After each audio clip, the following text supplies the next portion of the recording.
नमस्कार दोस्तों, आरिस इंस्पायर में आपका स्वागत है। मन में इच्छा शक्ति हो तो इंसान क्या नहीं पा सकता। आज मैं आपको एक ऐसी ही कहानी सुनाने वाली हूँ। आज मैं आपको विल्मा रूडोल्फ की कहानी सुनाने जा रही हूँ। विल्मा रूडोल्फ का जन्म टेनेसी के एक गरीब परिवार में हुआ था। 4 साल की उम्र में उसे डबल निमोनिया और काला बुखार ने गंभीर रूप से बीमार कर दिया, जिसकी वजह से उसे पोलियो भी हो गया। वह पैरों को सहारा देने के लिए ब्रेस पहना करती थी। डॉक्टरों ने तो यहाँ तक कह डाला कि वह जिंदगी भर चल फिर नहीं सकेगी, लेकिन विल्मा की माँ ने उसकी हिम्मत बढ़ाई और कहा कि ईश्वर की दी हुई क्षमता, मेहनत और लगन से वह जो चाहे कर सकती है। यह सुनकर विल्मा ने कहा कि वह इस दुनिया की सबसे तेज धाविका बनना चाहती है।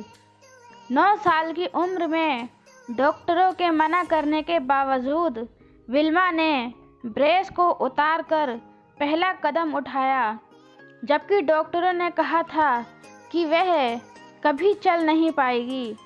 13 साल की होने पर उसने अपनी पहली दौड़ प्रतियोगिता में हिस्सा लिया और सबसे पीछे रही।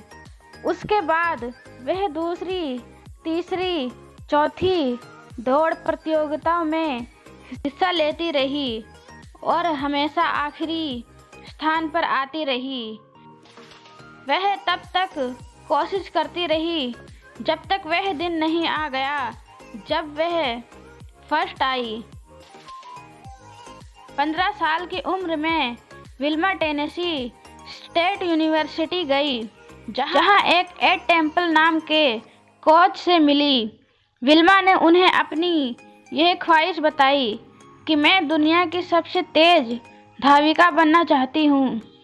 तब टेम्पल ने कहा, तुम्हारी इसी इच्छा शक्ति की वजह से तुम्हें कोई भी रोक नहीं सकता और साथ में मैं भी तुम्हारी मदद करूँगा। आखिर वह दिन आया जब विल्मा ने ओलंपिक में हिस्सा लिया। ओलंपिक में दुनिया के सर्वश्रेष्ठ खिलाड़ियों में मुकाबला होता है। विल्मा का मुकाबला जुत्ता हेन से था, जिसे आज तक कोई भी हरा नहीं पाया था। पहली दौड़ 100 मीटर की थी।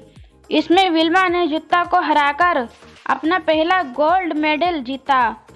दूसरी दौड़ 200 मीटर की थी, जिसमें विल्मा ने जुत्ता को दूसरी बार हराया और उसे दूसरा गोल्ड मेडल मिला।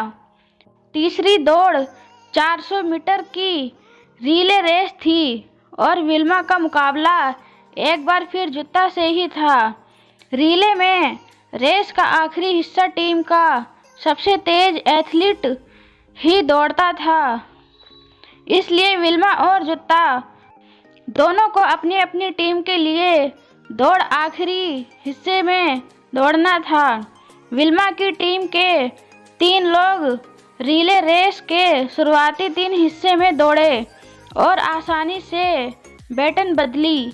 जब विल्मा के दौड़ने की बारी आई, उसके हाथ से बैटन ही छूट गई, लेकिन विल्मा ने देख लिया कि दूसरे छोर पर जुत्ता हेन तेजी से दौड़ रही है।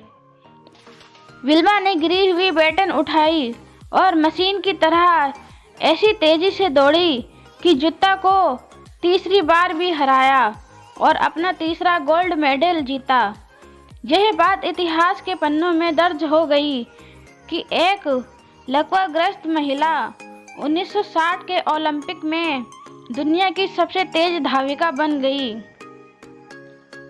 इससे हमें शिक्षा मिलती है कि कामयाब लोग कठिनाइयों के बावजूद सफलता हासिल करते हैं, ना कि तब जब कठिनाइयाँ नहीं होती। तो दोस्तों, आपको हमारी आज की कहानी कैसी लगी, आप प्लीज़ कमेंट करके ज़रूर बताएं।